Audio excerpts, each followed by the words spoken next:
Hello friends, आप देख रहे हैं एम बोले तो। आपके साथ मैं हूं रीना, हाजिर हूं लेकर खबर सिनेमा। तो चलिए देखते हैं कि क्या चल रहा है सिनेमा की दुनिया में। All we imagine as light और हाल ही में रिलीज हुई फिल्म 80 की एक्ट्रेस कानी कसुरुती ने अपने एक इंटरव्यू में एक दिलचस्प अपील की है। उन्होंने कहा कि वो बॉलीवुड से कहती हैं कि प्लीज मुझे कास्ट मत करो क्योंकि मैं इतनी जल्दी हिंदी नहीं सीख सकती। कानी मलयाली एक्ट्रेस हैं और मलयालम सिनेमा में काम करती हैं। उनकी film all we imagine as light ने अंतर्राष्ट्रीय स्तर पर बहुत सराहना बटोरी। कांस फिल्म फेस्टिवल में भी नामांकन मिला था। फिलहाल वो 80 फिल्म के लिए तारीफें बटोर रही हैं, जिसमें उन्होंने तापसी पन्नू के साथ काम किया है। इसके बाद बॉलीवुड से उन्हें कई ऑफर्स आ रहे हैं, लेकिन इस इंटरव्यू में कानी ईमानदारी से स्वीकार करती हैं कि उनकी हिंदी अच्छी नहीं है। उन्होंने कहा कि वो चाहती हैं कि किसी प्रोजेक्ट को उनकी वजह से नुकसान ना हो। फिलहाल वो हिंदी में काम करने के लिए तैयार नहीं हैं। उनकी ये ईमानदारी सराहनीय है। कानी ने कहा कि वो मलयालम सिनेमा में ही बेहतर काम कर सकती हैं। हालांकि अगर कोई डबिंग या इंग्लिश फिल्म हो तो वो जरूर करेंगी। कानी की ये सच्चाई और पारदर्शिता बेहद रिफ्रेशिंग है।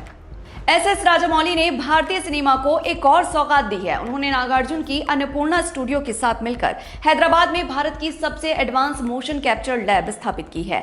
ये तकनीकी रूप से बेहद मॉडर्न स्टूडियो है। राजामौली ने खुलासा किया कि उनकी मेगा फिल्म वाराणसी के कई सीक्वेंस इसी लैब में शूट किए जा रहे हैं। मोशन कैप्चर तकनीक से वीएफएक्स और सीजीआई का काम बहुत हाई क्वालिटी में होता है।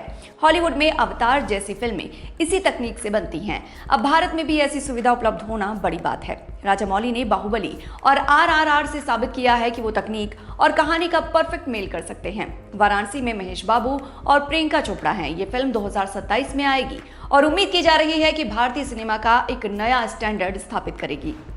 संजय लीला भंसाली की सेहत को लेकर सोशल मीडिया पर अफवाहें फैल गई थी। कुछ सोर्सेज ने दावा किया था कि उन्हें हार्ट अटैक आया है, लेकिन भंसाली की टीम ने तुरंत एक ऑफिशियल बयान जारी करके इन अफवाहों को खारिज कर दिया है। बयान में कहा गया, संजय लीला भंसाली बिल्कुल ठीक हैं, वो अपनी फिल्म लव एंड वॉर की शूटिंग में व्यस्त हैं। ऐसी अफवाहें बहुत तेजी से फैलती हैं और परिवार और फैंस को परेशान करती हैं। भंसाली 63 साल के हैं और बहुत मेहनती फिल्मकार हैं। वो अपनी सेहत का ध्यान रखते हैं। लव एंड वॉर में रणबीर कपूर, आलिया भट्ट और विक्की कौशल हैं। फिल्म की शूटिंग जोरों से चल रही है। ऑफिशियली इस बयान से फैंस को राहत मिली है। भंसाली की सेहत और फिल्म दोनों बिल्कुल सही ट्रैक पर जा रही हैं। द केरला स्टोरी 2 को एक और बड़ा झटका लगा है। केरला हाईकोर्ट ने फिल्म की रिलीज पर रोक लगा दी है। कोर्ट ने कहा कि जब तक कोर्ट फैसला नहीं करता तब तक फिल्म के राइट्स रिलीज नहीं किए जा सकते।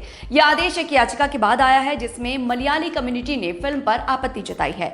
याचिकाकर्ताओं का कहना है कि फिल्म एक खास समुदाय को गलत तरीके से दिखाती है और सामाजिक सद्भाव को नुकसान पहुंचाती है। द केरला स्टोरी का पहला पार्ट भी बहुत विवादास्पद था। अब सीक्वल पर भी कानूनी अड़चनें आ गई हैं। सीबीएफसी ने फिल्म को 15 कट्स के साथ सर्टिफिकेट दे दिया था, लेकिन अब कोर्ट ने हस्तक्षेप किया है और सीबीएफसी से भी फिल्म को यूएस सर्टिफिकेट देने पर सवाल किए हैं। फिलहाल फिल्म की रिलीज डेट अनिश्चित हो गई है। मेकर्स को कोर्ट के फैसले का इंतजार करना होगा। रामचरण की स्पोर्ट्स ड्रामा पेदी की रिलीज में देरी की खबरों पर मेकर्स ने सफाई दी है। कुछ रिपोर्ट्स में कहा जा रहा था कि फिल्म अब जून 2026 तक पोस्टपोन हो गई है। ये फिल्म पहले 27 मार्च को रिलीज होने वाली थी, लेकिन बाद में इसे थोड़ा आगे बढ़ाकर 30 अप्रैल कर दिया गया था। इसके पीछे कारण बताया गया कि पोस्ट प्रोडक्शन और वीएफएक्स का काम अभी चल रहा है, इसीलिए रिलीज में देरी हुई। हाल ही में मेकर्स ने साफ किया कि फिल्म 30 अप्रैल को ही रिलीज होगी और देरी की खबरें अफवाह हैं। पेदी में रामचरण एक स्पोर्ट्समैन का किरदार निभा रहे हैं। जानवी कपूर उनके साथ लीड रोल में हैं। बुची बाबूसाना इस फिल्म को डायरेक्ट कर रहे हैं। आरआरआर के बाद रामचरण के फैंस इस फिल्म का बेसब्री से इंतजार कर रहे हैं। पेदी पैन इंडिया फिल्म है और सभी भाषाओं में रिलीज होगी। आर माधवन ने धुरंधर द रिवेंज के बारे में एक दिलचस्प बात बताई है। उन्होंने कहा कि गल्फ कंट्रीज में फिल्म बैन होने की वजह से दुबई और अन्य जगहों के फैंस भारत आकर फिल्म देखने की योजना बना रहे हैं। माधवन ने कहा कि दुबई के फैंस बिजनेस मीटिंग के बहाने भारत आ रहे हैं ताकि धुरंधर 2 देख सकें। ये है अच्छे कंटेंट की ताकत।